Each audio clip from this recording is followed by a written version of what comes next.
তো লিফট সংক্রান্ত আরেকটা পপুলার প্রবলেম এটা যে একটা লিফট একটা সার্টেন ত্বরণের নিচের দিকে নামতেছে এবং মেঝে থেকে 2 মিটার হাইটে আমরা এরকম করে একটা ছবি আঁকলাম একটা লিফটের ভেতরের ভাগ।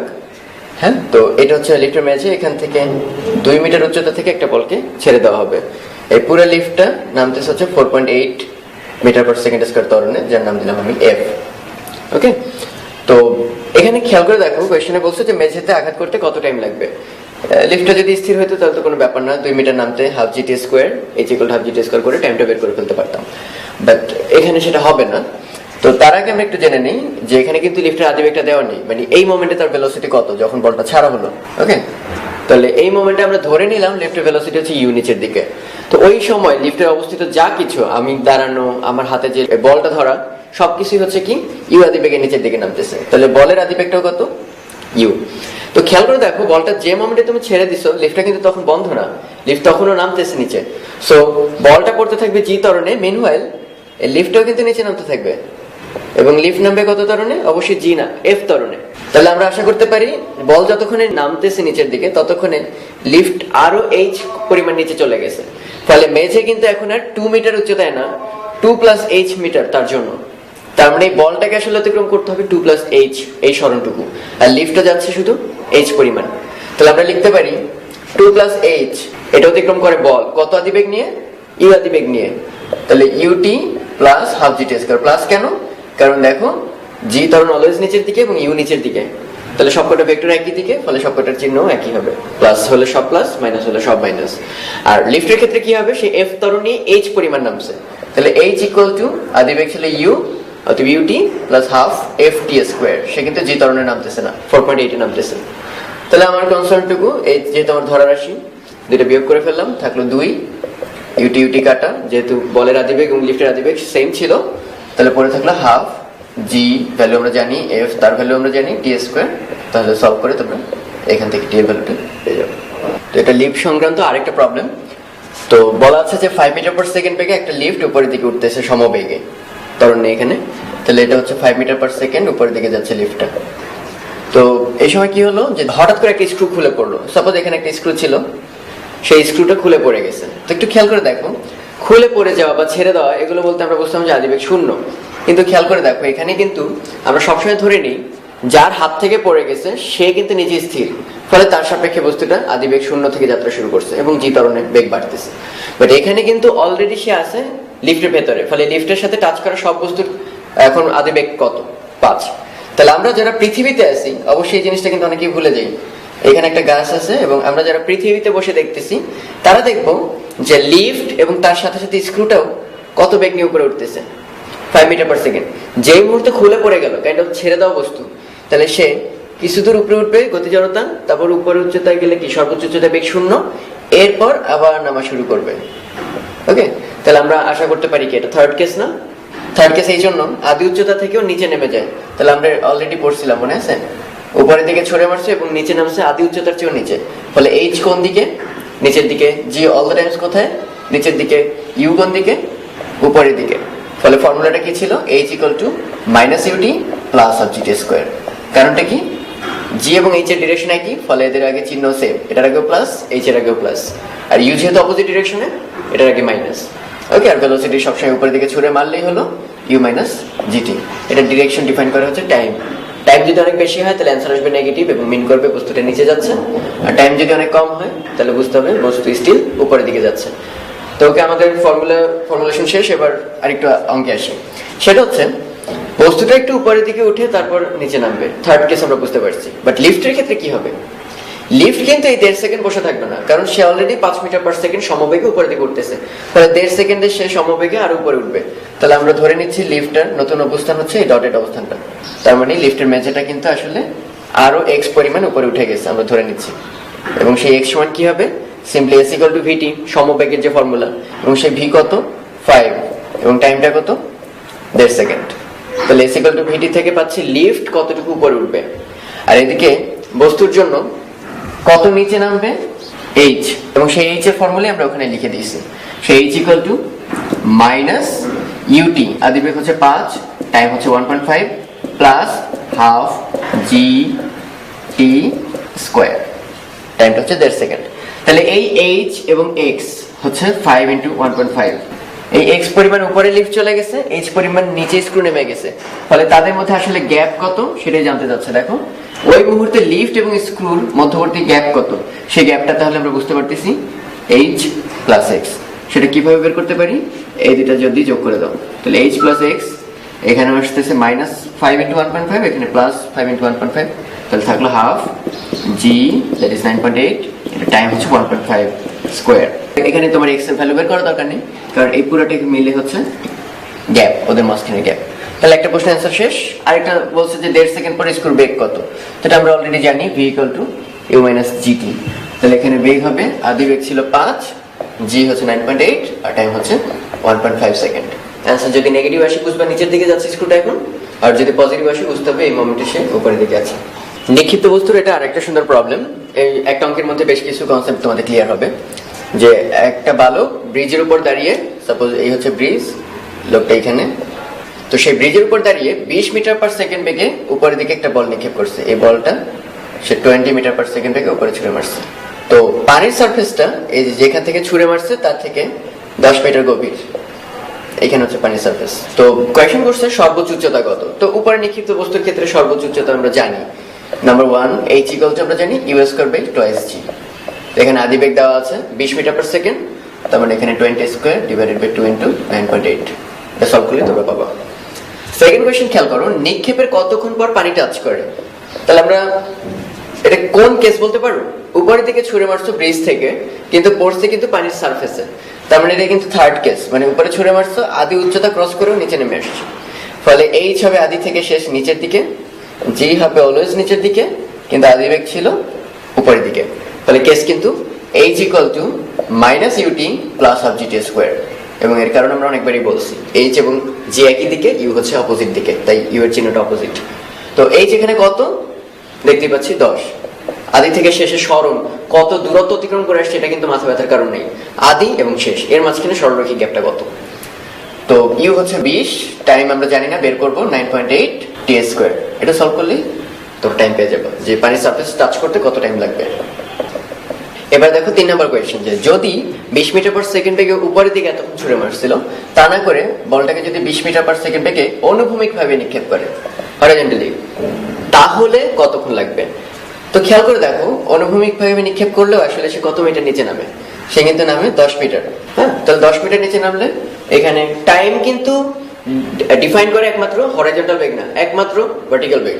কারণ নিচে পড়তে টাইম, তুমি যদি কখনোই জি না থাকতো তাহলে সারা জীবন ধরে কিন্তু হরাইজন্টালে যেতে থাকতো, তার মানে নিচে পড়ার ক্ষেত্রে কিন্তু এই হরাইজন্টাল বেগটার কোনো ভূমিকা নেই, একমাত্র ভূমিকা হচ্ছে জি ত্বরণটা বা নিচের দিকে যে বেগটা। সো আমরা বুঝতে পারতেছি আসলে এখানে এইচ হচ্ছে 10 এবং নিচের দিকে বেগের উপাংশ কত, 20 এর এই দিকে কোনো উপাংশ আছে নাই, 20 cos 90 মানে 0, তাহলে হাফ জি t²। এটা সলভ করলে তোমরা টাইমটা বের করতে পারবে যে কত টাইম লাগবে। এরপর কোয়েশ্চেন করছে শুধু ছেড়ে দিলে কতক্ষণ লাগবে। তো এটা ছুঁড়ে মারুক আর যাই মারুক না কেন, শুধু ছেড়ে দিলে পুরা বেগটাই কোন দিকে, মানে আদি বেগ 0। আর এখানেও খেয়াল করো ছেড়ে দেওয়ার মতো কিন্তু সমতুল্য, ওয়াই অক্ষের দিকে তার কিন্তু আদি কোনো বেগ ছিল না, আর ছেড়ে দিলেও কিন্তু ওয়াই অক্ষের দিকে আদি কোনো বেগ লাগে না। এখানে এসে 10 মিটার নিচে নামে, এখানে এসে 10 মিটার নিচে নামে, সো নিচে নামতে তাদের একই টাইম লাগবে, কারণ এই 20 মিটার/সেকেন্ড শুধু সামনে আগাতে হেল্প করবে, নিচে পড়তে সে কখনোই হেল্প করতে পারে না। সো টাইম নির্ণয়ের ক্ষেত্রে কিন্তু অনুভূমিক বেগের কোনো ভূমিকা নেই। সো আলটিমেটলি আমরা বলতে পারি এখানেও কি সেম টাইমই লাগবে, এই মাত্র যেটা ডিরাইভ করলাম সেই একই টাইম লাগবে যদি শুধু ছেড়ে দাও। কিন্তু পার্থক্যটা কোথায়, পার্থক্য হচ্ছে শুধু ছেড়ে দিলে এটা পড়বে একদম বরাবর নিচে, কিন্তু যদি হরাইজন্টালি ছুঁড়ে মারো এটা বেশ সামনে গিয়ে পড়বে। তো লাস্ট কোয়েশ্চেনটা এটাই বলছে 3 নাম্বার, তার মানে হরাইজন্টালি যদি নিক্ষেপ করো, আর 4 নাম্বার শুধু যদি ছেড়ে দাও, এই যে শুধু ছেড়ে দিলে এখানে পড়তো আর নিক্ষেপ করলে এখানে পড়তো, এই যে মাঝখানে গ্যাপটা, এই গ্যাপটাই বলছে এই দুইটা বলের মধ্যে গ্যাপ কত। আমরা ধরলাম সেই গ্যাপ হচ্ছে এক্স, তাহলে এক্স এর জন্য একমাত্র দায়ী কে, অনুভূমিক উপাংশটা বেগের।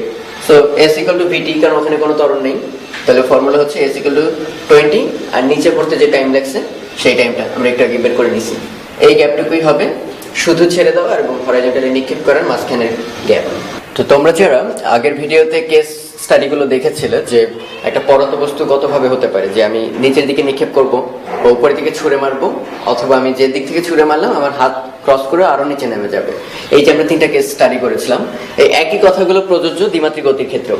এখন আমরা পড়বো প্রাসের গতি।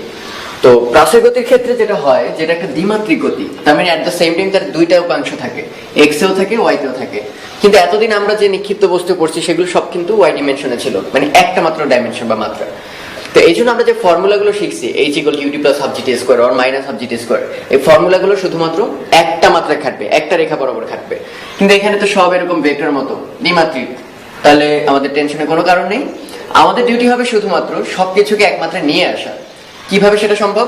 সাপোজ এখানে বেগটা কিন্তু একটা অ্যাঙ্গেল আছে আলফা কোণে, তো আমরা ইউ কে ভেঙে কিন্তু দুইটা কম্পোনেন্টে ভাগ করতে পারি। একটা এক্স এর দিকে হচ্ছে ইউ কজ আলফা, আর ওয়াই এর দিকে ইউ সাইন আলফা। তো আমরা যদি শুধু ওয়াই এর দিকে তাকিয়ে থাকি তাহলে চেহারা কিন্তু অবিকল, উপরের দিকে ছুঁড়ে মারা বস্তু, এখন উপরের দিকে ছুঁড়ে মারা বস্তু। কিন্তু আগে উপরের দিকে ছুঁড়ে মারতাম কত বেগে?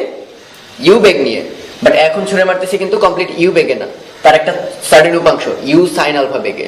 সো কনসেপ্ট ক্লিয়ার হয়ে যাওয়ার কথা, যে আগে আমরা যত ফর্মুলা শিখছিলাম u t plus half GT square or something, সেই ইউ এর জায়গাগুলো এখন কিন্তু পুরা ইউ থাকবে না, থাকবে সব জায়গায় ইউ সাইন আলফা, এবং সবকিছু আমরা ওয়াইতে নিয়ে আসবো। তো আমাদের ফর্মুলাগুলো অবিকল আগের মতোই। দেখো খেয়াল করে, ফার্স্ট কেসে কি ছিল? একটা বস্তুকে নিচের দিকে ছুঁড়ে মারছিলাম। তো নিচের দিকে ছুঁড়ে মারলে কি হয়? ইউ নিচে থাকে, জি তো সবসময় নিচে থাকে, এইচ আদি থেকে শেষ সেটাও নিচের দিকে, আদি থেকে শেষ। সো এইচ ইউ এবং জি সব কয়টার সামনে প্লাস, মানে একই চিহ্ন থাকতে হবে। ভি ইউ জি সব কয়টার আগে প্লাস, মানে একই চিহ্ন থাকবে। তো এখন আমাদের ফর্মুলার চেঞ্জ টুকু কোথায় খেয়াল করে দেখো। এইচ এর জায়গায় সিম্পলি এখন হবে ওয়াই, কারণ এখন এক্সও আছে ওয়াইও আছে, শুধু এইচ নাম দিয়ে এখন কিন্তু আর পার পাচ্ছি না। তাই আমরা এইচ এর বদলে রিপ্লেস করবো ওয়াই দ্বারা। কারো যদি মন চায় তাহলে এইচ দিয়েও লিখতে পারো, সমস্যা নেই। ইউ এর জায়গায় কিন্তু পুরো ইউ আমরা লিখতে পারবো না, ইউ এর একটা উপাংশ, সেটা all the times u sine alpha. Okay, আর বাকি সবকিছু সেম। খেয়াল করে দেখো, v equal to u plus g t, v equal to u sine alpha plus g t. কিন্তু সাবধান কোন জায়গায়, এখানে ভি পুরা বেগটা, কিন্তু এখানে আমরা সবকিছু মাপতেছি কিসে? ওয়াই অক্ষে। ফলে বেগের পুরা মানটা কিন্তু আমরা পাচ্ছি না, পাচ্ছি বেগের ওয়াই উপাংশ। তাই যদি শুধু বেগ বের করতে বলে যে পুরা বেগটা বের করে দাও, তখন কিন্তু ভি ওয়াই যেমন বের করতে হবে, আমরা অঙ্কে দেখাবো, ঠিক তেমনি ভি এক্স বের করতে হবে, তারপর পিথাগোরাসের সূত্র থেকে আমাদের টোটাল ভি বের করতে হবে। তো ওটা আলাদা কনসেপ্ট, বাট মাথায় রাখবা আমাদের আগে সবকিছুই ছিল ওয়াই অক্ষে, এখন আমাদের সবকিছু ওয়াই অক্ষে। আগে পুরা বেগটাই ছিল ওয়াই অক্ষ বরাবর, এখন বেগের একটা উপাংশ ওয়াই অক্ষ বরাবর। সো চেঞ্জ টুকু হবে ইউ এর জায়গায় ইউ সাইন আলফা। ওকে, বেগ পুরা বেগের জায়গায় শুধু বেগের ওয়াই উপাংশটুকু। ওকে, তো এবার আমরা কেস 2 তে আসি। কেস 2 এর দুইটা পার্ট ছিল আমরা জানি। একটা হচ্ছে বস্তু উপরে ছুঁড়ে মারছি, এখনো সর্বোচ্চ উচ্চতা পৌঁছায়নি, সে উপরের দিকে যাচ্ছে। আরেকটা কেস ছিল কি, উপরের দিকে ছুঁড়ে মারছি, সর্বোচ্চ উচ্চতা ক্রস করে আবার নিচের দিকে নামতেছে, কিন্তু এখন আমার হাতে এসে পৌঁছায় নাই। এই দুইটা কেসই ফর্মুলা ছিল একই, h equal to u t minus half GT square. Minus কেন? এখানে ইউ উপরের দিকে, যেহেতু ছুঁড়ে মারছে উপরে, জি সর্বদাই কোন দিকে? নিচের দিকে, আর এইচ আদি থেকে শেষ কোন দিকে? উপরে। তাহলে দেখো এইচ এবং ইউ এটা ডিরেকশন সেম, কিন্তু জি এর ডিরেকশন অপোজিট। ফলে এইচ এবং ইউ এর আগে আমাদের সেম চিহ্ন, কিন্তু জি এর আগে মাইনাস, মানে অপোজিট চিহ্ন। একই কথা প্রযোজ্য v equal to u minus g t এই ক্ষেত্র। এবং এটার অ্যানালজিটা কি হবে প্রাসের ক্ষেত্রে? এই যে প্রাস ছুঁড়ে মারছে এমন ভাবে এখনো সে সর্বোচ্চ উচ্চতায় পৌঁছায়নি, মানে তার এখনো আরো উঁচুতে ওঠা বাকি, এই সিচুয়েশন, এখনো নামা শুরু করেনি। ফলে ওয়াই এর ডিরেকশন কোন দিকে? উপরের দিকে। ইউ সাইন আলফা কোন দিকে? উপরের দিকে। জি কোন দিকে? নিচের দিকে। ফলে ফর্মুলা চেঞ্জটুকু কোথায় হবে? এইচ এর জায়গায় আমরা বলছি ওয়াই বসায় দিবা, ইউ এর জায়গায় ইউ সাইন আলফা, ইউ পুরাটা না, জি তো অলরেডি আসি ঠিক মতো, ভি এর জায়গায় ভি ওয়াই হবে, ইউ এর জায়গায় u sine alpha, g t already যা ছিল তাই। ওকে, এবং একই কথা প্রযোজ্য যদি এটা নিচের দিকে আসা শুরু করে, তাহলেও এখনো ওয়াই কোন দিকে বা এইচ কোন দিকে? উপরের দিকে। আর প্লাসের ক্ষেত্রে এটা সর্বোচ্চ উচ্চতা ক্রস করে এখন আবার নিচের দিকে নামতেছে, কিন্তু আদি উচ্চতা এখনো পৌঁছায় নাই। তাহলে ওয়াই এখনো কোন দিকে? আদি থেকে শেষ উপরের দিকে। জি কোন দিকে? স্টিল নিচের দিকে। এবং ইউ সাইন আলফা কোন দিকে? উপরের দিকে। ফলে ইউ আর ওয়াই এইটা ডিরেকশন সেম দিকে, কিন্তু জি হবে বিপরীত দিকে। ফলে এই যে পাচ্ছি আমরা u sine alpha minus half GT square. Y এবং u sine alpha direction same দিকে, কিন্তু জি এর ডিরেকশন হচ্ছে অপোজিট দিকে। আশা করি ওই আগের ভিডিওটা দেখলে এটা ক্লিয়ার হবে। আর থার্ড কেসটা কি ছিল? কোন একটা সার্টেন রেফারেন্স থেকে তুমি উপরে ছুঁড়ে মারবা, তারপর ওই রেফারেন্স উচ্চতা ক্রস করে আরো নিচে নামবে। ফলে এবার স্মরণ কোন দিকে? আদি থেকে শেষ। আদিতে ছিল আমার রেফারেন্সে, শেষ হচ্ছে আমার রেফারেন্স থেকে নিচে, ফলে আদি থেকে শেষ হবে নিচের দিকে। এইচ নিচের দিকে, জি অল টাইমস নিচের দিকে, আর ইউ ছিল উপরের দিকে, কারণ উপরে ছুড়ে মারছিলাম আদিতে। তাহলে ইউ বাদে বাকি দুইটার চিহ্ন হবে সেম। এই জন্য ফর্মুলা কি, এইচ আর জি এর আগে দেখো প্লাস, কিন্তু ইউ এর আগে হচ্ছে মাইনাস। আর আমাদের ফর্মুলার মডিফিকেশনটা কি হবে, মাইনাস ইউ এর জায়গায় আসবে মাইনাস ইউ সাইন আলফা, আর বাকি সবকিছু সেম থাকবে। ওকে, এবং এই ক্ষেত্রে দেখো একটা বিল্ডিং এর চূড়া থেকে ছুড়ে মারলা, সেটা গিয়ে নদীতে পড়লো, মানে তোমার ওই বিল্ডিং এর হাইট থেকে আরো নিচে, তখন ওয়াই বা এইচ এর ডিরেকশন হবে নিচের দিকে, u sine alpha all the times as usual ওটা উপরের দিকে, আর জি সবসময় নিচের দিকে। ফলে জি আর ওয়াই এর ডিরেকশন দেখো সেম দিকে, ওয়াই এর আগে প্লাস, জি এর আগে প্লাস, বাট ইউ সাইন আলফার আগে মাইনাস। তো আমরা কতগুলো প্রবলেম দিয়ে শুরু করতেছি, আশা করি এই প্রবলেমগুলো সলভ করার সময় তোমাদের সূত্রগুলোর চর্চা হয়ে যাবে। মানে সূত্র আর আলাদাভাবে দেখালাম না, অঙ্ক করতে গিয়ে আমরা সূত্রগুলো রিক্যাপ করব। যেমন এরভাবে একটা কোয়েশ্চেন করছে, কোন অ্যাঙ্গেলের জন্য ক্যাপিটাল এইচ হবে r/2। তো যাদের মনে নেই একটু মনে করিয়ে দিই যে প্রাসের ক্ষেত্রে এমন ছিল, এরকম একটা অক্ষ ব্যবস্থা, এটা ছিল এক্স অক্ষ, এটা ওয়াই অক্ষ, এই একটা অ্যাঙ্গেল করে একটা বস্তুকে ছুড়ে মারা হয় এবং সে একটা প্যারাবোলা রচনা করে, এবং এটার নাম ছিল আদিবেগ ইউ, এই নিক্ষেপণ কোণ ছিল আলফা। তো এখন আমার কোয়েশ্চেন করছে এইটাই, কোন অ্যাঙ্গেলের জন্য, মানে আলফার ভ্যালু কত হলে এই যে পুরা রাস্তাটা দেখতে পাচ্ছ না, মানে যখন আবার আদি উচ্চতায় ফিরে আসে, এই যে ইনিশিয়াল যে হাইটটা, ওই একই হাইট আবার ফেরত আসছে। এই যে হরাইজন্টাল দূরত্ব যে যতটুকু ক্রস করবে এই আদি উচ্চতায় ফেরত আসতে, সেটাকে আমরা বলি অনুভূমিক পাল্লা বা হরাইজন্টাল রেঞ্জ। আর সর্বোচ্চ উচ্চতা কোনটা, এই যে ম্যাক্সিমাম পয়েন্টটা, এই হাইটটাকে আমরা বলি সর্বোচ্চ উচ্চতা। তো কোয়েশ্চেন করছে কোন কোণের জন্য সেই সর্বোচ্চ উচ্চতা হবে এই আর এর অর্ধেক, মানে এই আর কে অর্ধেক করলে এই হাইটের সমান হবে, এটা কত অ্যাঙ্গেলে ছুড়ে মারলে। তো ইউ কোয়েশ্চনে বলা নেই, কিন্তু দেখবো আমাদের ইউটা লাগতেছে না। তো সলিউশনটা কিভাবে করব, কোয়েশ্চন অনুসারে এইচ হতে হবে r/2। তো আমরা যারা একটু ইন্টারভিউ পড়াশোনা করছি আমরা জানি এইচ সেই ওয়ান ডিমেনশনাল মোশনের ক্ষেত্রেও কত ছিল, u²/2g, এবং আমরা তো এই চ্যাপ্টারে শিখছি ইউটার ইউ নাই, সেই সব জায়গায় ইউ এর উলম্ব উপাংশটা নিয়ে কাজ করতে হবে। ফলে এখানে ইউ এর বদলে আসবে u sine alpha square divided by twice g, আর আর এর ক্ষেত্রে ফর্মুলা হচ্ছে এই টুটা আমরা বাইরে নিয়ে আসলাম হাফ, আর এর ক্ষেত্রে ফর্মুলা ছিল u square sine 2 alpha divided by g. এবং মজার ব্যাপার খেয়াল করছো, বামে এবং ডানে ইউটার থাকতেছে না, ফলে আমাদের আসলে লাগবে না। 2g নিচে হচ্ছে 2g, u square sine 2 alpha. তো ইউ স্কোয়ার বাদ, 2g বাদ, আলটিমেটলি পড়ে থাকলো কি সাইন স্কোয়ার আলফা। আর ত্রিকোণমিতি থেকে আমরা জানি কি সাইন 2 আলফা সমান কি 2 সাইন আলফা কজ আলফা। তাহলে এখানে সাইন কাটলাম, যেহেতু আদিবেগটা শূন্য হবে না, মানে নিক্ষেপণ কোণটা শূন্য হবে না, তাহলে আলফা শূন্য না, তাহলে এখানে কাটাকাটি করলে এখানে যদি কাটো থাকবে হচ্ছে সাইন আলফা, আর ওই পাশে থাকবে 2 কজ আলফা, দ্যাট ইজ বামে নিয়ে আসলে আসবে sine alpha by cos alpha, that is tan alpha. তাহলে ট্যান আলফা ইকুয়াল টু 2, অতএব আলফা ইকুয়াল টু ক্যালকুলেটর দিয়ে বের করে ফেলবে ট্যান ইনভার্স 2। তো আমাদের এবারে কোয়েশ্চেন হচ্ছে যে দেখাতে হবে নির্দিষ্ট একটা আদিবেগ ইউ এর জন্য দুইটা অ্যাঙ্গেল পাওয়া যায় যাদের জন্য পাল্লা নির্দিষ্ট, মানে দুইটা ক্ষেত্রেই পাল্লাটা সেম। তো আমরা তো ন্যাচারালি জানি কি যে আদিবেগ একটাই, তো এরকম যদি কোণ ডিফারেন্ট হয়, দুইটা যদি আলাদা কোণ হয়, যতই আদিবেগ সেম হোক না কেন, এটা এখানে পড়বে, এটা আরো সামনে পড়বে, এটা এরকম পড়বে, তার মানে একই আদিবেগে ছুড়লাম কিন্তু বিভিন্ন অ্যাঙ্গেলে, তাহলে আমাদের ক্ষেত্রে খেয়াল করছি না পাল্লাগুলো কি হয়ে যায়, প্রত্যেকটা আলাদা হয়। কিন্তু এখানে আমাদের প্রমাণ করতে বলছে না, এরকম প্রত্যেকটার জন্য অ্যাটলিস্ট দুইটা করে অ্যাঙ্গেল আছে যাদের জন্য পাল্লাটা সেম। মানে অনেকটা সিচুয়েশনটা এমন, এই একটা নির্দিষ্ট আদিবেগে ছুড়লাম, এখানে এসে পড়লো, আর ওই আদিবেগেই ছুড়বো অন্য কোণে, এখানে এসেই পড়বে। কারণ কি বলে দিছে, দুই ক্ষেত্রেই পাল্লাটা কি হতে হবে কনস্ট্যান্ট, নির্দিষ্ট। তাহলে এই আর কনস্ট্যান্টের জন্য আমরা দুইটা অ্যাঙ্গেল পাবো, আদিবেগ থাকবে দুই ক্ষেত্রেই ইউ, কিন্তু একটা যদি আলফা 1 হয় আর একটা হবে আলফা 2, এটা আমাদের প্রুফ করতে হবে।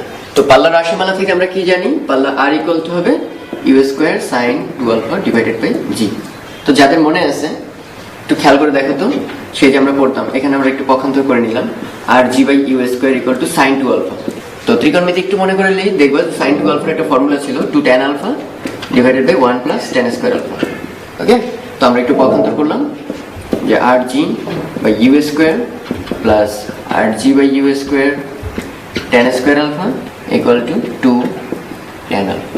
তার একটি সুন্দর ফর্মে আমরা যদি সাজাই তাহলে থাকবে ইউ স্কোয়ার দিয়ে গুণ করে দিলাম, তাহলে R g tan square alpha minus 2 u square tan alpha plus R g equal to 0। তাহলে এটা কিন্তু একটা দ্বিঘাত সমীকরণ, কোন চলকের সাপেক্ষে, tan স্কয়ার আলফার সাপেক্ষে এটাকে পুরোটাকে যদি x ধরো, tan আলফা সমান যদি x ধরো, তাহলে something x square minus something x plus some constant equal to 0। তার মানে ফর্মটা অনেকটা কিসের মতো, x square plus bx plus c equal to 0 দ্বিঘাত সমীকরণের স্ট্যান্ডার্ড ফর্ম। তো এর জন্য কয়টা রুট পাওয়া যাবে? মূল পাবো 2টা। সেই মূল 2টা তো আমরা জানি মূল দ্বয়ের গুণফলের রাশিমালাটা কি ছিল, মাইনাস c বাই a। এই যে এটার 2টা রুট যদি হয় x1 আর x2, তাহলে সেই 2টার গুণফল সমান কি ছিল, c বাই a। তাহলে আমাদের এখানে মূল 2টাকে আমরা একটাকে ধরলাম tan আলফা 1 আর একটাকে ধরলাম tan আলফা 2, এই 2টা রুট। তাহলে এদের গুণফলটা কি হবে, c বাই a। তাহলে tan alpha 1 into tan alpha 2 equal to হবে c, খেয়াল করো rg, আর a ও কত, rg। তাহলে আমরা পাচ্ছি c by a, that is 1। চমৎকার। তাহলে tan আলফা 1 ইকুয়াল টু আমরা পাচ্ছি 1 বাই tan আলফা 2, কারণ এখানে ছিল tan আলফা 2 ইকুয়াল টু 1। তাহলে 1 বাই tan আলফা 2 কে আবার কি লেখা যায়, cot আলফা 2, আর cot আলফা 2 কে আবার কি লেখা যায়, tan 90 minus alpha 2। So obviously আমরা বলতে পারি alpha 1 equal to 90 minus alpha 2। তার মানে আমরা দাবি করতে পারি, এখানে খেয়াল করো সব জায়গায় কিন্তু আর আমরা কনস্ট্যান্ট ধরে নিছি, ফলে একটা অ্যাঙ্গেল যদি 30 ডিগ্রি হয়, এরকম 90 থেকে 30 বিয়োগ করলে আরেকটা থাকবে কি, 60 ডিগ্রি। এই 2টা অ্যাঙ্গেল এমন পাওয়া যাবে যাদের জন্য আরটা হবে কনস্ট্যান্ট। বোঝা গেছে? তাহলে 50 যদি থাকে, বাকি অ্যাঙ্গেলটা কত হবে, 40, যাতে সমষ্টিটা হয় 90 ডিগ্রি। তো বোঝাই যাচ্ছে যে এরকম যদি একটা প্লাসকে ছুঁড়ে মারি 30 ডিগ্রি কোণে, এটা সাপোজ 30, তাহলে এরকম 60 ডিগ্রি কোণে আরেকটা মারা যাবে যাদের জন্য এই পয়েন্টে এসে মিলিত হবে, দ্যাট ইজ তাদের পাল্লা দুটো হবে সমান। প্লাসের আরেকটা কোয়েশ্চেন হচ্ছে এরকম যে একটু আগে আমরা শিখলাম কি, একটা প্লাসের একটা সার্টেন রেঞ্জের জন্য 2টা করে অ্যাঙ্গেল পাওয়া যায়, 30 হলে 60, 50 হলে 40, ঠিক আছে? তো যাদের জন্য রেঞ্জটা কনস্ট্যান্ট হয়, এরকম বলছে যে 2টা প্লাসের একটাকে আলফা কোণে ছড়া হলো আর একটাকে 90 মাইনাস আলফা। সো আমরা একটু শিওর হয়ে গেছি তাদের রেঞ্জ একই। তো তাদেরকে কত বেগে ছুড়লাম, 49 মিটার পার সেকেন্ড বেগে। কোয়েশ্চেন করছে দ্বিতীয়টা প্রথমটার চেয়ে 19.6 মিটার উচ্চতায় ওঠে। তাদের সর্বোচ্চ উচ্চতা পার্থক্য হচ্ছে 19.6। এবং একটু আগেও কিন্তু আমরা দেখছিলাম ছবিতে যে যদিও তাদের পাল্লা সেম, উচ্চতা কিন্তু সেম না। এই তাদের একটা পাল্লা আরেকটা কিন্তু বেশি উচ্চতায় যায়। তো একটার হাইটকে আমরা ধরলাম h1, আরেকটার হাইটকে ধরলাম আমরা h2। হ্যাঁ, তো কোয়েশ্চেনে বলা আছে h2 মাইনাস h1, এই ডিফারেন্সটা কত, 19.6। একজন বাড়তি 19.6 মিটার উপরে উঠছে। কিন্তু h1 আর h2 এগুলো সমান কি জানি আমরা, মনে আছে? h সমান হচ্ছে u sin alpha whole square by twice g. ওই যে আগে যেটাকে আমরা পড়তাম u square by twice g, তার বদলে u sin alpha square by twice g. So ultimately থাকলো কি, u square sin square alpha divided by twice g. তাহলে এটাকে আমরা নাম দিলাম h1। আর h2 সমান তাহলে কি বলতে পারি, u square sin square alpha, না 90 মাইনাস আলফা, কারণ একটা অ্যাঙ্গেল হচ্ছে তোমার 90 মাইনাস আলফাতে আর একটা আলফা অ্যাঙ্গেলে। সো এটা থাকবে হচ্ছে u square cos square alpha by twice g. Okay, তাহলে এই দুটো যদি যোগ করো তাহলে কি জানতে পারবা, h1 plus h2 equal to u square by twice g. যদি কমন নাও তাহলে থাকবে sin square alpha plus cos square alpha, আর সেটার মান হচ্ছে 1। তাহলে থাকলো পরে u square by twice g. আর u এর ভ্যালু তো দেওয়াই আছে কোয়েশ্চেনে, 49 square 49 square divided by 2 into 9.8, solve করে h1 প্লাস h2 পাবা। আর এখানে কি পাচ্ছি, h2 মাইনাস h1। তাহলে h2 প্লাস h1 ও জানো, h2 মাইনাস h1 ও জানো। তাহলে এটা সলভ করলেই ক্যালকুলেটরে ইন্ডিভিজুয়াল হাইটগুলো পেয়ে যাবে, h1 এর ভ্যালু কত, h2 এর ভ্যালু কত। এবং কোয়েশ্চেনে কিন্তু তাই চাইছে প্রত্যেকের সর্বোচ্চ উচ্চতা কত। এরকম কোয়েশ্চেনগুলো অবজেক্টিভের জন্য বেশি ইম্পর্টেন্ট, যে একটা বুলেট 30 ডিগ্রি কোণে 3 কিলোমিটার দূরে হিট করতে পারে, তার মানে সর্বোচ্চ পাল্লা হচ্ছে তার 3 কিলোমিটার। এখন আমরা সাপোজ অ্যাঙ্গেলটা 30 ডিগ্রি না 40 ডিগ্রি 90 ডিগ্রি এরকম চেঞ্জ করে করে কি 5 কিলোমিটার দূরে হিট করাতে পারবো কিনা। তো কোয়েশ্চেনটার সাথে সাথেই আসলে যাওয়াটা খুব সিম্পল। সেটা হচ্ছে আমরা কিন্তু আদিবেগটা জানি না, এবং আমাদের বাড়তি তথ্যগুলো থেকে আমরা আদিবেগটা বের করতে পারবো। অ্যাঙ্গেলটা দেওয়া আছে 30 ডিগ্রি, আদিবেগটা সাপোজ u, আর সর্বোচ্চ পাল্লাটা হচ্ছে 3 কিলোমিটার বা 3000 মিটার। তাহলে রেঞ্জের ফর্মুলা কি জানি আমরা, r equal to u square sin 2 alpha by g। তো রেঞ্জ দেওয়া আছে 3000 মিটার, g আমরা জানি sin 2 আলফা হচ্ছে 2 ইনটু 30 মানে 60 ডিগ্রি। তাহলে এটা সলভ করলে u পাবো 184 something metre per second around. এখন আমরা কিভাবে বুঝবো যে আমরা কি 5 কিলোমিটার দূরে পৌঁছাতে পারবো কিনা? তাহলে কাজ করি না কেন, যেহেতু কোয়েশ্চেনের মধ্যে কোথাও বলেনি আদিবেগ চেঞ্জ করতে পারবা, তার মানে এই আদিবেগটা কিন্তু কনস্ট্যান্ট থাকতে হবে। তো এই কনস্ট্যান্ট আদিবেগ রেখে সর্বোচ্চ পাল্লা কি হতে পারে সেটা কিন্তু আমাদের বইপত্র লেখা আছে। সর্বোচ্চ হতে পারে যদি সাইন টু আলফার ভ্যালুটা হয় ম্যাক্সিমাম, তাহলে সাইন আলফার মান ম্যাক্সিমাম হতে পারে 1। তাহলে আমরা লিখতে পারি আর হবে ইউ স্কোয়ার বাই জি, কারণ সাইন টু আলফার ভ্যালু 1। তাহলে সেক্ষেত্রে এই 184 স্কোয়ার বাই 9.8 এগুলো সলভ করে দেখবা সর্বোচ্চ 3.46 কিলোমিটার আসে। আগে যেতে পারতো কত, 3 কিলোমিটার, এখন সর্বোচ্চ যেতে পারবো ওই একই আদিবেগ রেখে 3.46 কিলোমিটার। সো কোয়েশ্চেনের ভাষা দেখো, আমরা কি 5 কিলোমিটার দূরে হিট করতে পারবো কিনা এই আদিবেগ রেখে? কখনোই না। এটা আরেকটা অবজেক্টিভ টাইপ কোয়েশ্চেন, যে একটা ক্রিকেটার সর্বোচ্চ 100 মিটার দূরে বল পাঠাতে পারে, মানে ম্যাক্সিমাম হরাইজন্টাল রেঞ্জ। তো ওই একই আদিবেগে সর্বোচ্চ কত উচ্চতায় ওঠাতে পারে? তো এটা একদম অঙ্ক না করেই বলা যায়, সর্বোচ্চ যদি 100 মিটার দূরে পাঠাতে পারে তাহলে সর্বোচ্চ উচ্চতা হবে 50 মিটার। কেন? কারণ দেখো আর হচ্ছে রেঞ্জ, ম্যাক্সিমাম রেঞ্জ না কিন্তু range, u square sine 2 alpha divided by g. এর মধ্যে এটাও ম্যাক্সিমাম কখন হবে? যখন এই সাইন 2 আলফাটা ম্যাক্সিমাম হবে, সেটা ভ্যালু হচ্ছে 1। তাহলে আর ম্যাক্সিমাম হবে u square by g. On the other hand সর্বোচ্চ উচ্চতা এইচ ম্যাক্স সমান আমরা কি জানতাম? ইউ স্কোয়ার বাই 2জি। তার মানে কি u square by g into half, that is সেই যে আর ম্যাক্স পেলাম সেটার অর্ধেক। সো ম্যাক্সিমাম সে যদি 100 মিটার দূরে পাঠাতে পারে, অবভিয়াসলি উচ্চতা হবে 50 মিটার। তো আরেকটা অঙ্ক এখানে জাস্ট কনসার্নটা বাড়ানোর জন্য, যে একটা প্রাস নিচে পড়ে যেতে যে টাইমটা লাগে সেটা শুধুমাত্র নিচে পড়ে যাওয়ার বেগের উপর ডিপেন্ড করে, কত দ্রুত সে নিচে পড়ে যাবে। এটা কিন্তু অনুভূমিক বেগ কত বেশি এটার উপর আদৌ ডিপেন্ড করে না, কারণ অনুভূমিক উপাংশ তাকে কখনোই নিচে ফেলতে সাহায্য করে না, সে সারা জীবন ধরেই ডান দিকে বা অনুভূমিক দিকে নিয়ে যেতে থাকে। সো কোয়েশ্চেনটা হচ্ছে এটাই, যে দুইটা পাথর, এই একটা পাথর একটা ভি বেগে ছুঁড়ে মারলাম, আর একটা পাথর 2v বেগে ছুঁড়ে মারলাম, হ্যাঁ, তো একই উচ্চতা থেকে। তাহলে যদি ভূমি ধরি তাহলে হয়তো একটু কাছে পড়বে আর আরেকজন পড়বে আর একটু দূরে। কিন্তু আবারও একই কোয়েশ্চেন, যে যেটাকে ভি বেগে ছুঁড়ে মারছো তারও উলম্ব বেগ কিন্তু 0, যেটাকে 2v বেগে মারছি তারও উলম্ব আদিবেগ কিন্তু 0। ফলে দুই ক্ষেত্রেই কিন্তু formula half g t square, ফলে তাদের কিন্তু একই টাইম লাগবে, টাইম হচ্ছে টি। তাহলে ভূমিতে পৌঁছাতে যে সময় লাগে তাদের অনুপাত কত? প্রথমটার জন্য সময় লাগলো সে t1, পরে t2, কিন্তু আমরা তো জানলাম দুই ক্ষেত্রে টাইম হবে সেম, তার মানে রেশিওটা হবে t1:t2 ইকুয়াল টু 1:1। টাইমের কোনো পার্থক্য তাদের মধ্যে থাকবে না, কিন্তু হরাইজন্টাল দূরত্ব কি সেম থাকবে? এই যে একটা যদি হয় x1 আর একটা যদি হয় x2, দেখতেই পাচ্ছি আমরা যার বেগ বেশি সে তত দূরে গিয়ে পড়বে, কারণ x ইকুয়াল টু আমরা কি জানি vt। তাহলে প্রথম জন v বেগে মারছে আর দ্বিতীয় জন হচ্ছে 2v বেগে মারছে। So x1 to x2 equal to হবে v:2v, দ্যাট ইজ 1:2 বেগের অনুপাত। তো এটা একটা সুন্দর অঙ্ক। এখানে দেখতে পাচ্ছ একটা হেলানো তল আছে, এবং এই ভূমি থেকে ওই যেখান থেকে একটা বল ছেড়ে দেওয়া হবে তার উচ্চতা হচ্ছে ক্যাপিটাল এইচ। তো বলটা জাস্ট ছেড়ে দেওয়া হলো, সো আদিবেগ 0, সে পড়তে পড়তে পড়তে হেলানো তলে হিট করলো, এবং হিট করার পর ওই পুরা আপতন কোণ সমান প্রতিফলন কোণ, সেই সূত্র মেনে যে বেগে হিট করলো সেই বেগেই হরাইজন্টাল হয়ে গেল। তাহলে এটা যদি হরাইজন্টাল হয় এটা একটা প্রাসের মতো অ্যাটিটিউড করবে, এবং প্রাসের মতো করে প্যারাবোলিক পথে সে ভূমি টাচ করবে। তো কোয়েশ্চেন করছে এই এইচটা ভ্যারিয়েবল, তার মানে তুমি কোন উচ্চতায় ফেলবা, এখানে ফেলবা না এখানে ফেলবা না এখানে ফেলবা, সেটা তোমার উপর ডিপেন্ড করবে। কিন্তু তোমাকে করতে হবে কি, এমন একটা এইচ চুজ করতে হবে যাতে করে পতনকালটা হয় ম্যাক্সিমাম। তো অঙ্কটা ম্যাক্সিমাম মিনিমা এগুলো শুনলেই বুঝতে পারতেছো ক্যালকুলাস লাগবে, সো সাথে প্রাসের কিছু কনসেপ্ট আছে। সো ওভারঅল একটা সুন্দর অঙ্ক। আমরা কি করতে পারি দেখো, এতটুকু কিন্তু সে পরন্ত বস্তু, এই হেডটা যদি স্মল এইচ হয় এটা ক্যাপিটাল এইচ, তাহলে এতটুকু কত? Capital H minus small H. তাহলে ওইটুকু সে কিভাবে পড়ছে? আদিবেগ হচ্ছে 0, তাহলে হাফ জি, এবং ধরলাম টাইম লাগছে t1 স্কোয়ার। তাহলে এখান থেকে t1টা আমরা বের করে ফেলতে পারি। t1 ইকুয়াল টু হবে 2h minus small h by g root over. এটা গেল জাস্ট ওই যে সারফেসে টাচ করার হাইটটুকু, মানে টাইমটুকু। এরপর প্লাস পথে সে নিচে পড়ে, তাহলে সেক্ষেত্রেও দেখো আদিবেগ পুরাটাই হরাইজন্টাল, ফলে ভার্টিক্যাল দিকে তার কোনো উপাংশ নাই, ফলে ফর্মুলা হবে অবিকল, এবং সে কতখানি নিচে নামে? h পরিমাণ নিচে নামে। তাহলে h equal to half G, time লাগছে সাপোজ t2।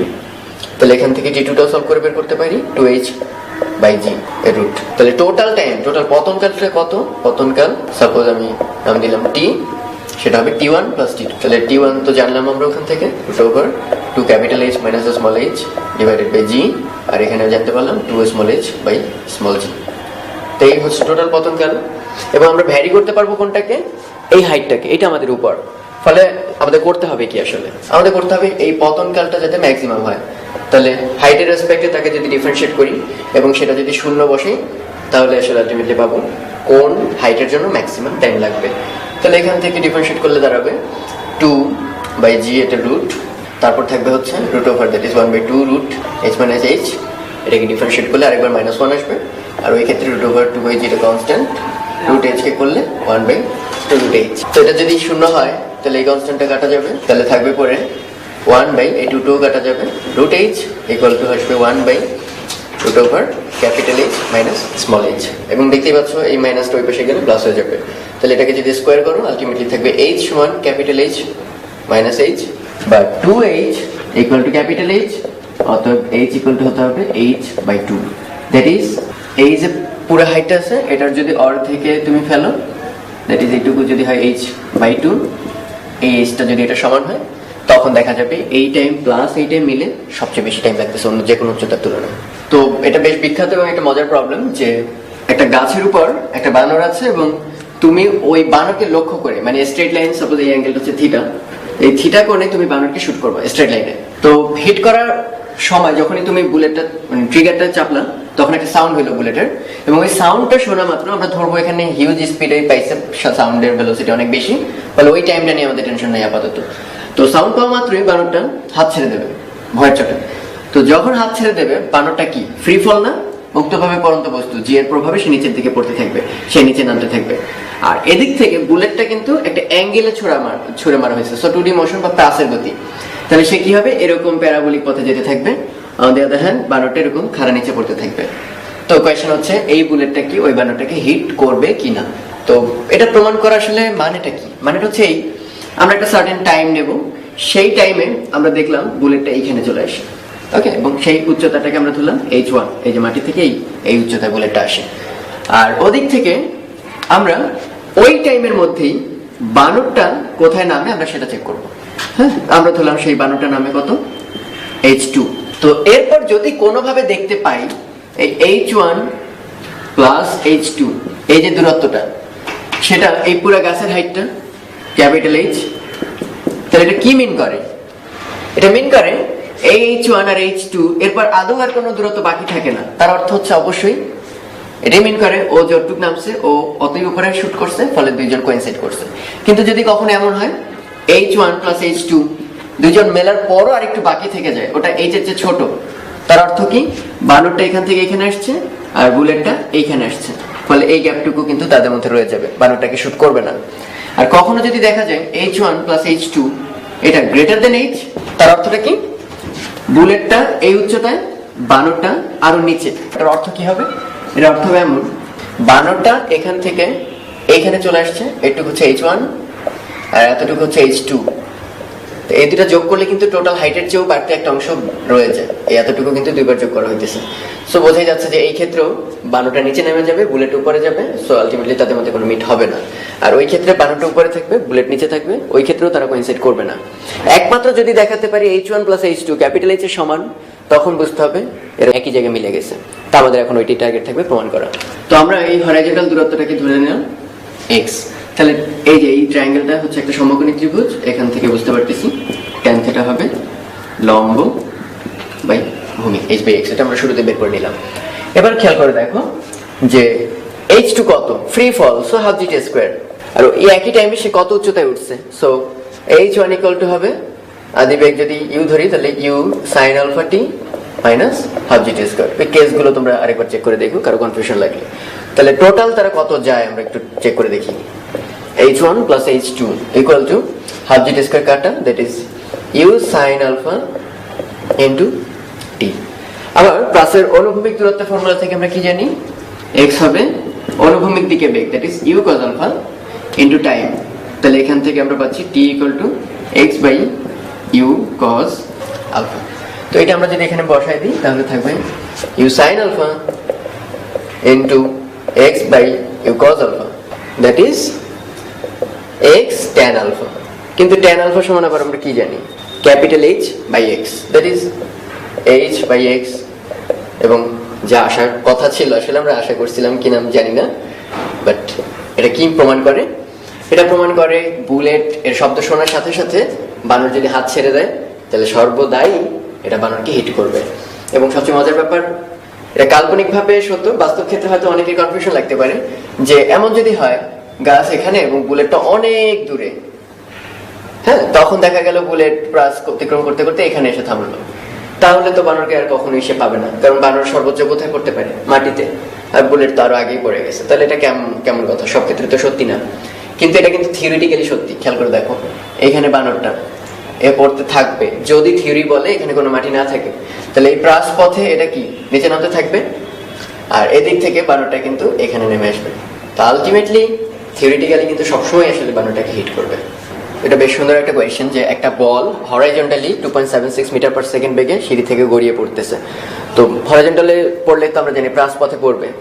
তো কোয়েশ্চেন করছে এটা কোথায় গিয়ে হিট করবে, প্রথম কোন সিঁড়িতে হিট করবে। দেওয়া আছে সিঁড়িগুলো 20 সেন্টিমিটার বা 0.2 মিটার করে উঁচু এবং চওড়াও 0.2 মিটার। তো এমনটাও আমাদের ওই প্রাসের নিয়মেই করতে হবে।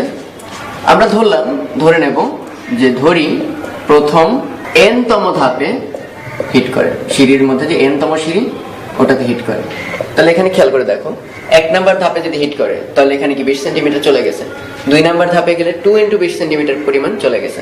সো এরকম যদি n পরিমাণ ধাপে নামে, তাহলে আসলে আমরা শিওর n × 0.2 মিটার, 20 সেন্টিমিটারের জন্য 0.2, তাহলে এতখানি উচ্চতা কিন্তু সে অলরেডি ক্রস করছে। তাহলে আমরা বলতে পারি h = আসলে n × 0.2। এবং সেটা কিভাবে ক্রস করবে? যেহেতু এটা পুরো বেগটাই হরাইজন্টাল, ভার্টিক্যাল ডিরেকশনে তার কোনো বেগ নেই, ফলে u নাই, থাকবে শুধু হাফ g(t²). তাহলে এখান থেকে আমরা কি দেখতে পাচ্ছি? টাইম লাগবে t = 2 × 0.2 × n / g এর রুট। এবার আসা যাক মেন হোয়েল x কতখানি যায়। তাহলে x এর জন্য ফর্মুলা কি? পুরো এই বেগ নিয়ে এসে পড়বে, হ্যাঁ, যেহেতু পুরোটাই হরাইজন্টাল। তাহলে x = হবে ওই যে 2.76 × t, x = vt, সমবেগের যে ফর্মুলা।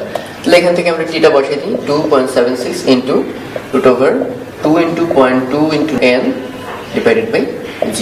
তো ক্যালকুলেটরে যদি এটা ক্যালকুলেট করি তাহলে আমরা নিচের রেজাল্টটা দেখতে পাবো। তো তোমরা ক্যালকুলেটরে চাপ দিয়ে দেখবা, যেটা আসবে 0.557 √n। তো একটু মজার ব্যাপার খেয়াল করো যে আমরা কিন্তু শিওর না এটা ওই n-তম ধাপে কোন জায়গাটায় হিট করবে। এমন তো হতেই পারে এটা এখান থেকে পড়তে পড়তে একদম এই গোড়ায় পড়লো, পসিবল। আর সর্বোচ্চ পসিবিলিটিস কি? ওই n-তম ধাপের একদম কোনায় পড়লো। এই দুই ক্ষেত্রে কিন্তু আমরা বলি সে n-তম ধাপেই পড়ছে। সো আমরা জানি এই যে আমরা এক্সটা বের করছি সেটা হয় এই কোনায় বা ওই কোনায়, এই দুই কোণার মাঝখানে আছে। তাহলে একটা অসমতা দিয়ে লেখা যায় না যে এই যে আমার লাল দূরত্বটা, লাল বলটা, সেটি হচ্ছে আমাদের এই 0.557 × √n। এই যে দূরত্বটা 0.557 √n, এটা অবভিয়াসলি কার কার মাঝে অবস্থিত? এই কোণার দূরত্বটা। তাহলে সেটা নিশ্চয় আগের সিঁড়ির ধাপটা, তার মানে n-1 সংখ্যক 0.2, কারণ n-1 সংখ্যক 20 সেন্টিমিটার। এই যে একটা 20 সেন্টিমিটার, দুইটা 20 সেন্টিমিটার, তিনটা, এরকম n-1 সংখ্যক 20 সেন্টিমিটার। এটা হতে পারে তার লোয়েস্ট ডিস্টেন্স। আর সর্বোচ্চ হতে পারে কি? এই চওড়াটাও কাউন্ট করতে হবে, দ্যাট ইজ এটা সর্বোচ্চ হতে পারে n × 0.2, n সংখ্যক 20 সেন্টিমিটার পরিমাণ যদি কনসিডার করি, তার মাঝামাঝি কোথাও অবস্থিত। এখন আমাদের n এর ভ্যালু কিন্তু একটা পূর্ণ সংখ্যা। হ্যাঁ, আমরা এখানে দেখতে পাচ্ছি যে কততম ধাপ, পঞ্চম ধাপ, ষষ্ঠ ধাপ, এটা তো আর কোনো ফ্র্যাকশন হবে না। সো n এর সব মানের জন্য এই অসমতা কিন্তু সিদ্ধ হবে না। তোমরা ক্যালকুলেটরে চেক করে দেখবা, n এর মান 1 হলে হয় এটা সিদ্ধ করে, না হয় এটা সিদ্ধ করে। n এর মান 2 হলে হয় এটা সিদ্ধ করে কিংবা এটা করে না।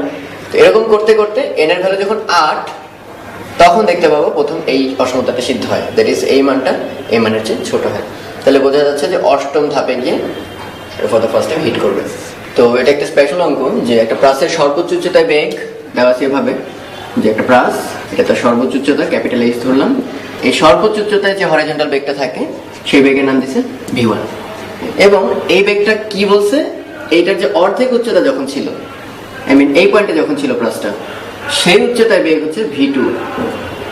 ওকে, এই অবস্থায় যে বেগ v1টা, সেই অর্ধেক উচ্চতার যে বেগ v2 তার চেয়ে ছোট অবশ্যই, এবং সেটা কত গুণ দেওয়া আছে? √6/7 × v2।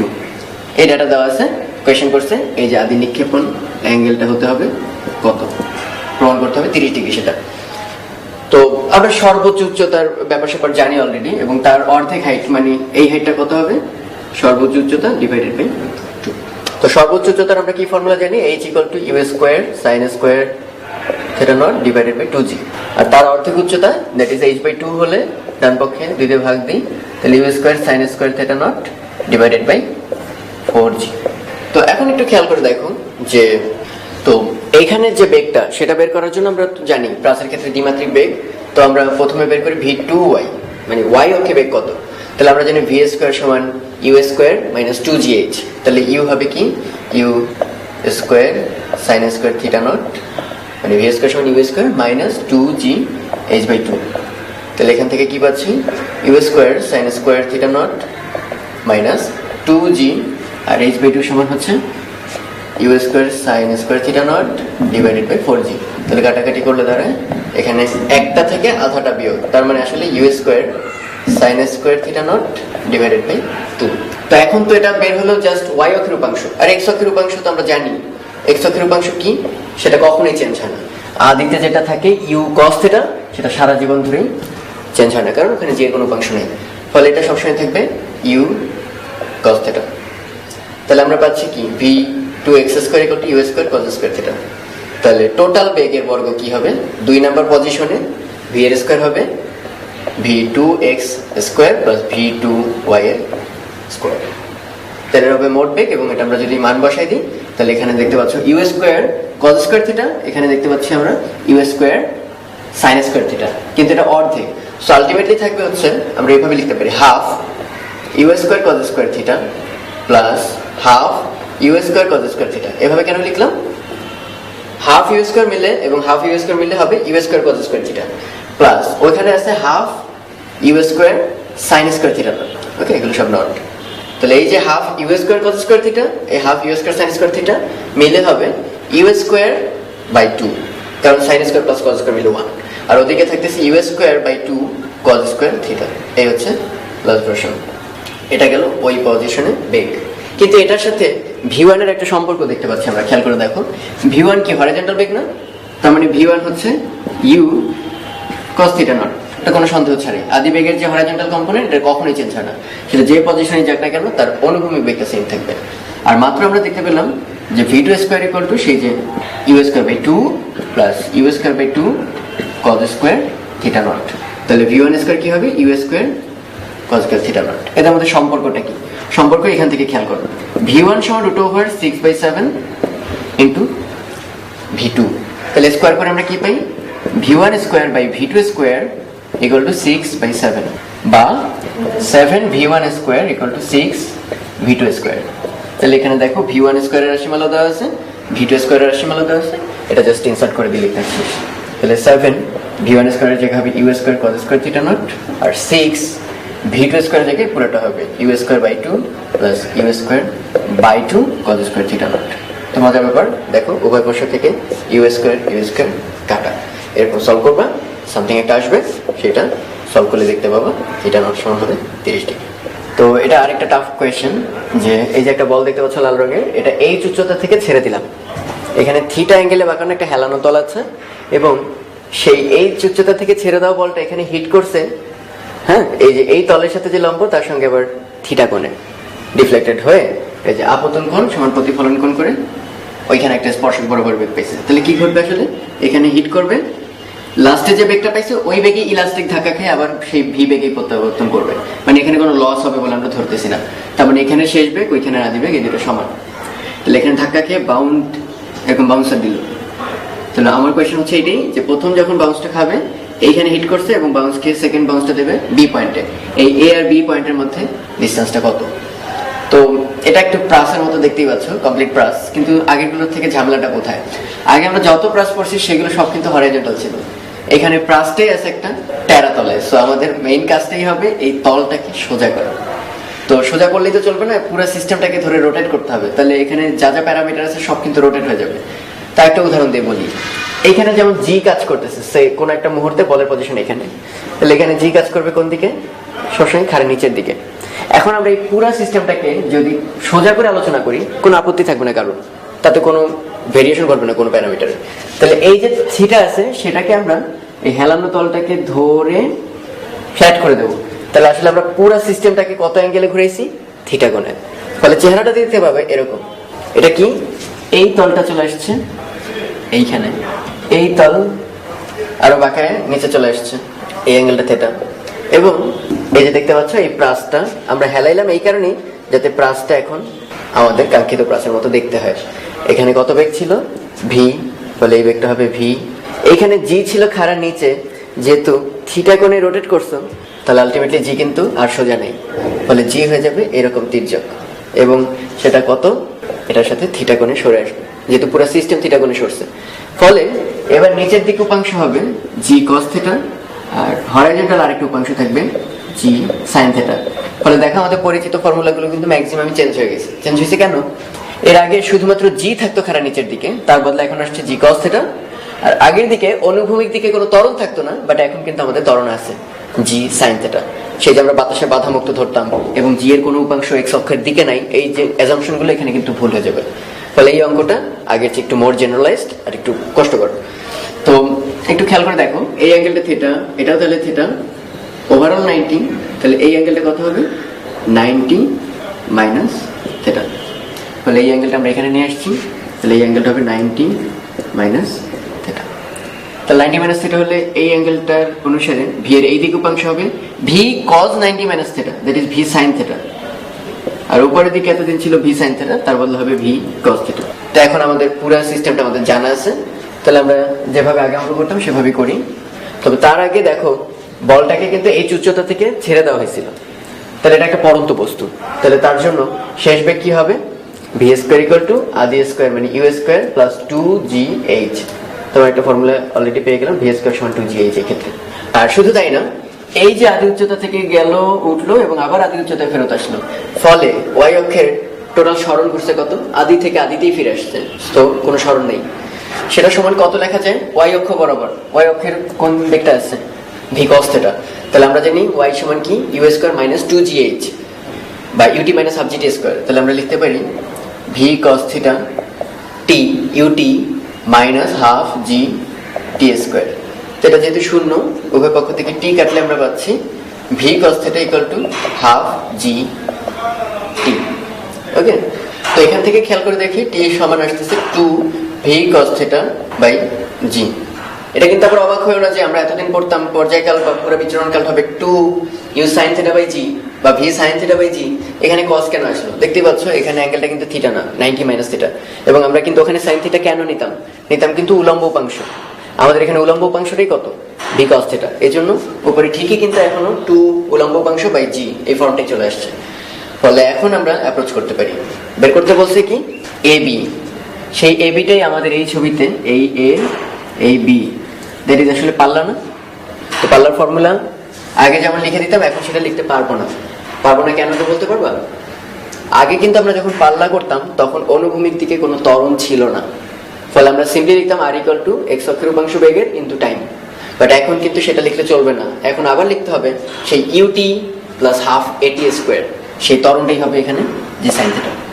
ফলে আমাদের পাল্লাটা এবার লিখতে হবে ইউ, এই দিকের উপাংশ কোনটা বেগের, ভি সাইন থিটা। তাহলে আমরা লিখতে পারি v sine theta into t ut plus half ত্বরণ হাফ এ, সেই ত্বরণটা হচ্ছে g sine theta into t square. তাহলে কি দাঁড়ালো, s equal to ut plus half g t square. তাহলে এটা আমরা একটু মান টান বসায় দেখতে পারি, আর সমান v sine theta into capital T. তাহলে v sine theta into capital T সমান এই যে এখান থেকে বসাই দাও 2 v cos theta divided by g plus half g sine theta into t square. T স্কোয়ারের জায়গায় এটা বসবে 4 v square cos square theta divided by g square. একটু সিম্পলিফাই করলে দাঁড়াবে এখানে 2 v square sine theta cos theta by g, আর এখানে থাকবে জি কাটা, তাহলে এখানে পড়ে থাকবে হাফ, আর এখানে 2 কাটলে 2 v square cos square theta sine theta. তো এখন আমরা বিচরণ কাল বের করতে যাচ্ছি। আমরা জানি সময় এই ব্যাপারটা ডিটারমিন করে কে, উলম্ব উপাংশ। তাহলে আমরা এই উচ্চতা থেকে স্টার্ট করে ওখানে ফিরে আসছি, ফলে সরণ ওয়াই ইকুয়াল টু হবে 0। তো ওয়াই অক্ষের উপাংশটা কি, ভি কস থিটা। তাহলে v cos theta t that is ut minus half, আগে লিখতাম জিটি স্কোয়ার, এখন কিন্তু জি লেখা যাবে না। এবার দেখো উলম্ব দিকে জি না, কিন্তু জি কস থিটা, কারণ ওই যে জিটা বাঁক নিচ্ছে থিটা কোণে আবর্তনের কারণে। সো এবার কিন্তু আর হাফ জিটি স্কোয়ার না লিখে লিখতে হবে half cos theta g cos theta into t square. তো আমরা উভয় পক্ষ থেকে টি কাটাকাটি করলে থাকবে হচ্ছে কস থিটাও কাটাকাটি হবে, তাহলে ভি সমান হবে half g t, that is t সমান আসবে 2 ভি ডিভাইডেড বাই জি। তো এখন আমাদের টার্গেট ছিল কি, এ আর বি এর মধ্যে ডিস্টেন্সটা বের করা, এবং আমরা এটাকে হরাইজন্টালি মুভ করার পর দেখতে পেলাম এ আর বি এর ডিস্টেন্সটাই আসলে পাল্লা। তো পাল্লার ফর্মুলাও এবার আমাদের একটু চেঞ্জ হবে, আগের মতো রাখতে পারবো না। এই জন্য না, আগে কিন্তু আমাদের অনুভূমিক দিকে কোনো ত্বরণ ছিল না, এখন দেখতে পাচ্ছ এখানে জি এর একটা কম্পোনেন্ট কিন্তু আছে, ফলে আমাদের ওটাকে কনসিডার করতে হবে। Simply x equal to v cos theta into t বিচরণকাল লিখলেই চলবে না, সেই সাথে এবার হাফ এ টি স্কোয়ার এই টার্মটা যুক্ত হবে। তাহলে আর ইকুয়াল টু কি থাকবে, অনুভূমিক দিকে বেগ ভি সাইন থিটা, যেতে টাইম লাগছে কত, ক্যাপিটাল টি, প্লাস এবার কিন্তু আর অনুভূমিক উপাংশ শূন্য না ত্বরণের, হাফ ত্বরণ হাফ এ ইন্টু টাইম লাগছে t square, half a t square, so u t plus half a t square. এখন এখানে টি এর ভ্যালু আমরা যদি বসাই এখান থেকে, আর ওইখান থেকে আমরা যদি ভি এর ভ্যালু বসাই, ভি স্কোয়ার বা ভি, ওকে, তাহলে কি পাই একটু খেয়াল করো, আমি লিখে যাচ্ছি পরপর। তাহলে ভি সাইন থিটা টি এর জায়গায় 2v by g plus half g sine theta t এর জায়গায় আসবে 4v square by g square. Okay, তাহলে এখান থেকে পাচ্ছি 2v square by g sine theta, আর ওখানে পাচ্ছি হাফ, এখানে 2v স্কোয়ার বাই জি, এই জি কাটলে সাইন থিটা। ওকে, এখন ভি স্কোয়ার সমান কি বসানো যায়, 2gh, তাহলে এই 2v square by g 2v square by g মিলে হবে 4v square by g sine theta, আর ভি স্কোয়ার সমান যদি ওই মানটা বসিয়ে দিই, তাহলে এখান থেকে পাচ্ছি 4 বাই জি, আর ভি স্কোয়ার হচ্ছে 2g small h into sine theta. তাহলে কি পাচ্ছি, জি জি কাটা, তাহলে 8h সাইন থিটা। এটাই হচ্ছে আমাদের কাঙ্ক্ষিত এ বি এর দূরত্ব। এবং দেখো আমাদের সব জানা, কত হাইট থেকে আমরা ফেলছি সেটা জানা ছিল, এবং ওই তির্যক কত কোণে ফেলছিলাম সেটা আমাদের জানা আছে, সো বের হয়ে গেল। তো আরেকটা কোয়েশ্চেন দেখো, যে একটা বোমা বিস্ফোরিত হয়েছে, তো কণাগুলো 19.6 মিটার পার সেকেন্ড বেগে চারদিকে ছুটতেছে। তো ভূমিতে অবস্থিত কোনো বিন্দুর, সাপোজ এরকম একটা সিচুয়েশন, এখানে বোমাটা বিস্ফোরিত হয়েছে, এখান থেকে স্প্লিটার ছুটতেছে, সর্বত্র ছড়ায় পড়তেছে, এখানে পড়তেছে, এখানে পড়তেছে, বামে ডানে হোয়াটএভার। তো এরকম ভূমিতে একটা লোক দাঁড়ানো, তো একটা সার্টেন পয়েন্টে তো আসলে একটাই স্প্লিন্টার আসার কথা, কিন্তু বলছে না যে ওই বিন্দুতে কণাগুলোর গমনকালের ব্যবধান, মানে আরেকটা স্প্লিন্টার আসে, এবং সেই দুইটার মধ্যে একটা টাইমের গ্যাপও আছে, এটা T1 এটা T2, সেই T2 মাইনাস T1 এই ভ্যালুটা দেওয়া আছে 2 সেকেন্ড। সো এই ঘটনাটা কি তোমরা ধরতে পারতেছো যে কেন দুইটা আসবে একই দূরত্বে? এটাই আমরা শুরুর অঙ্কে পড়ছিলাম, মনে আছে? একটা নির্দিষ্ট পাল্লার জন্য, মানে একটা নির্দিষ্ট দূরে অবস্থিত একটা লোকের জন্য দুইটা অ্যাঙ্গেল পাওয়া সম্ভব, একটা আলফা হলে একটা 90 মাইনাস আলফা, যার জন্য পাল্লার পরিমাণ সেম থাকবে। তো আমরা এখন ফর্মুলা লিখতে পারি 2u sin আলফা বাই জি, এটা তো আমরা জানি পর্যায়কাল বা বিচরণকালের জন্য ফর্মুলা। আর এখানে T1 তাহলে কি আসবে, sin আলফা হলে ওটা হবে 90 minus alpha, that is cos alpha by g equal to 2 second. তাহলে এখান থেকে দেখো 2u বাই জিটা আমরা কমন নিতে পারি, থাকবে পরে sin alpha minus cosine alpha equal to 2। তো এখানে 2 টু কাটা, that is sin alpha minus cos alpha equal to g by you.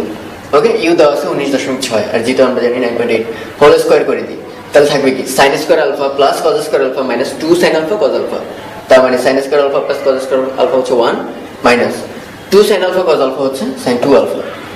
তাহলে লেখা যায় এখানে g square by u square, মানটা বসাই দিবা, তারপর বামে নিবা ডানে নিবা, লাস্টে সলভ করে আলফার ভ্যালুটা বের করবো। আলফার ভ্যালু যদি পাওয়া যায়, তাহলে এখানে যে কোনো একটা জায়গা থেকে সাপোজ T2টা আসবে কত, 2u sin alpha divided by g, আর এই T2ও বের করবা, T1ও বের করবা, তার মানে এই লোকটার মাথায় এসে পড়তে একটা লাগবে কম টাইম আর একটা লাগবে বেশি টাইম। তো তোমরা যেটা কম টাইম পাবা, হ্যাঁ, সেটার সঙ্গে 2 যোগ করলে কি আসবে, বেশি টাইমটা চলে আসবে। তার মানে ওই সর্বোচ্চ সময় শুধুমাত্র সাপোজ একটা টাইম আসলে 2 সেকেন্ড, আরেকটা আসবে 4 সেকেন্ড। তো ওই লোকটা কিন্তু 2 সেকেন্ড ধরে ভয় থাকলে চলবে না, যে 2 সেকেন্ড পর আমার মাথায় কোনো বোম পড়ে নাই অতএব আর পড়বে না, তা কিন্তু না, 4 সেকেন্ড পর কিন্তু আরেকটা বোম আসবে। তো আলটিমেটলি কিন্তু ওই লোকটাকে আতঙ্কগ্রস্ত থাকতে হবে 4 সেকেন্ড ধরে। মানে এখানে আমরা উদাহরণ টানলাম, তোমরা ওখান থেকে বের করে নিবা।